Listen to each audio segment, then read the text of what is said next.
I told Eli I was about to shoot a video to teach people a very important lesson. Forgive my voice, I'm totally sick. I canceled a shoot on Saturday and on Sunday because I'm like losing my voice. But, so ignore the piles of laundry, unmade bed.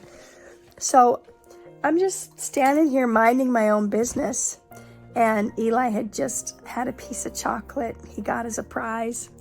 And he apparently wanted to show me that his hands were dirty. So instead of showing me his dirty hands or telling me he had dirty hands, he started kicking me and kicking me and kicking me. And I finally was like, Eli, why are you kicking me? And then he showed me his hands. And I said, you're kicking me because you have dirty hands. And he nodded yes. And he had, whoa! You almost witnessed him falling down. But I was trying to show you. You can tell I'm sick. I even have like a snot rag hanging on my straps of my bra. This is rough. This is rough life lessons here. He has dad's shoes on.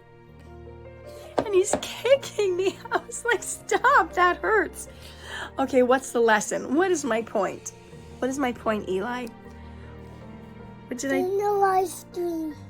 I'm not live streaming, I'm making a video. But the point is, people in life a lot of times have things happen to them that they don't like, and they take it out on those that they love. Hello. This isn't live, baby. They take it out on those that they love. They take it out on those closest to them. You've probably all heard like people say, you know, maybe you haven't. I'm not going to assume anything. I'm going to take my snot rags out of my bra though, because I mean, whatever. You already know what they are. We're just airing our dirty laundry today, or dirty Kleenexes. Someone loses his job. A guy loses his job. He goes home and he kicks the dog, right? A lady gets in a car accident and her car gets totaled. She goes home and starts screaming at her kids or her husband. We all sometimes reach a point where we blame others for situations we've been in. And this happened to me with a dear friend of mine. He got really upset with my son, and he decided that, you think I need a cough drop? It's kind of sounding like I do. I'm gonna set the phone down. He got really mad at my son Timothy, and he decided that he wasn't going to come to my house anymore and help me with certain things we were working on together. And so every time I needed his help with these projects we were working on, I had to lug my computer and hard drive to his place. It was just such a big hassle. And one time I was going to his place and he's got these hard tile floors. I dropped my hard drive on his tile floor, and it didn't work after that. And I was freaking out because that hard drive had my whole life on it. It had everything I've ever written, which includes like rough drafts for like my next 20 books. It just had my whole life on it. Anything, any picture I've ever taken, any video I've ever been in or shot, you name it. And I got really mad, and I kind of started blaming the guy, this friend of mine. And I was taking it out on him because I was saying to myself, well, if he just could control his anger and not be mad at my son just because he wouldn't finish his food. And at the time, my son was not eating and was refusing to eat, and it would take me hours.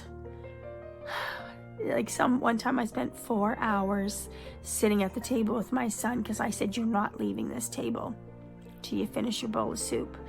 And that took 4 hours. So it's always something.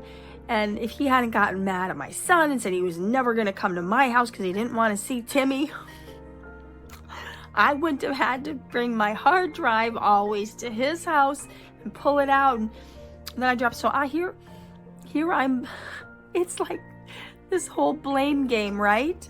I'm blaming him that I dropped my hard drive, because if he kept coming to my house, I wouldn't have had to carry it with me everywhere. But then he's blaming Timmy for him not wanting to come over, because but then he's kind of blaming me because he says I'm not parenting him hard enough, because everyone who's never been a parent thinks they can do better. What is my point? We have been blaming each other since Adam and Eve, right? Eve takes the fruit and eats it. And then all hell breaks loose, right? They get kicked out of the garden. But what happens when God confronts? She gave it to Adam to eat. Okay. So God said, Adam, why did you eat the apple? It wasn't an apple. Whatever the fruit was. Some people have researched and said it wasn't an apple. They said it was more like something like a pomegranate. Who knows for sure? Why did you eat this fruit? Well, he starts to blame Eve. Oh, that woman you gave me. That woman you gave, she gave it to me, and she said to have it. So then God confronts Eve. Eve, why did you eat that fruit? Well, that serpent in the garden, he beguiled me. He tricked me. And here we are, since the beginning of time, nobody taking accountability for their actions. And we're still doing that to this day. And we all have to start getting better at owning up to our mistakes. At just admitting when we're wrong and saying we're sorry and asking for forgiveness. Sometimes when it's your fault and sometimes when it's not. Like, I'm sick today and still I'm fixing the kids' breakfast and I'm fixing them lunch and I'm having to do stuff around the house, and I don't remember what was going on. I asked my husband for something, or he asked me to do something. I don't know. And then I just snapped at him because I was like sick and tired and coughing all night. And then a few hours later, you know, the little ping in your spirit where the Holy Spirit convicts you. And I said, I'm sorry for being cranky at you earlier. And he said, it's okay. You're just giving me a taste of my medicine. Which is kind of true because he's cranky all the time. So we have to stop blaming each other. We just have to take accountability. And in life, when you got chocolate on your fingers, don't go kicking someone else because you have chocolate on your fingers. Plug that into whatever you're going through, right? Someone smashes your car. Don't go blow up at your kid at home when they accidentally spill their paint or whatever. Help them clean it up. But a lot of the anger we bring into situations isn't based on that one thing they did. It's based on all the other things that happened to us today or this week, right? I have certain clients that like to dwell on all their past issues, and they never want to let it go. They never want to forgive and move on and let it go. So it becomes this thing where, like, look at all this stuff that I have to deal with. There's this and there's this and there's this and there's this and there's this. And it's really hard to witness. Oh, you want to be a policeman now? Yeah, the West Daddy. It's really hard to see them going down the same road over and over. Down. To see them have to relive the same issues over and over because they're not willing to let go. So something bad happened to you with your parents, something bad happened to you with your teacher, something bad. I'm sure we could all name 100 things bad that has happened to each and every one of us. But when we add those all up, and we get so mad at the kid that spilled the paint because the boss docked us in our pay, and the teacher gave us a D instead of a C, and like we start naming all this stuff, we get super mad at somebody based on like what a lot of other people did to us, and this person that did the recent thing isn't to blame. So I could use what just happened as an example.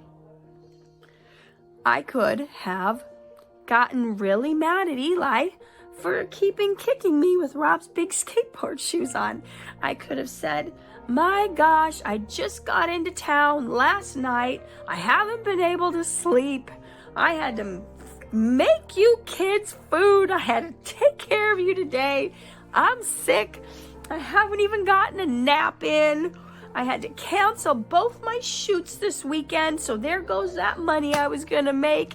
And I could have really blown up because I could have said, this is the last straw, right? People get like that. This is the last straw. Guess what? All the straws that are stacking up on your cart, you know, that whole straw that broke the camel's back, those straws didn't all come from the same person. So I might be this might be rantings of a this might be rantings of a sleep deprived sick lunatic right now, but I still think it's a good lesson. Not every straw on the camel's back came from the same person. So don't take it out on the last person that placed the straw, guys. Realize these are individual events. So, 2 lessons here. If something happened to you, it's like that saying, don't shoot the messenger. The one who comes to tell you the bad news, don't shoot them, right? If you get chocolate on your fingers, don't kick somebody else. And if you finally had it and you are fed up, that one last straw that feels like the last thing you could take is finding out certain news or something happens, the person that delivered that blow or that kick, they're not to blame for all the other stuff. So be gentle, be kind, and show mercy. And I will try to get some rest now. And if you like this, subscribe, share. Take care.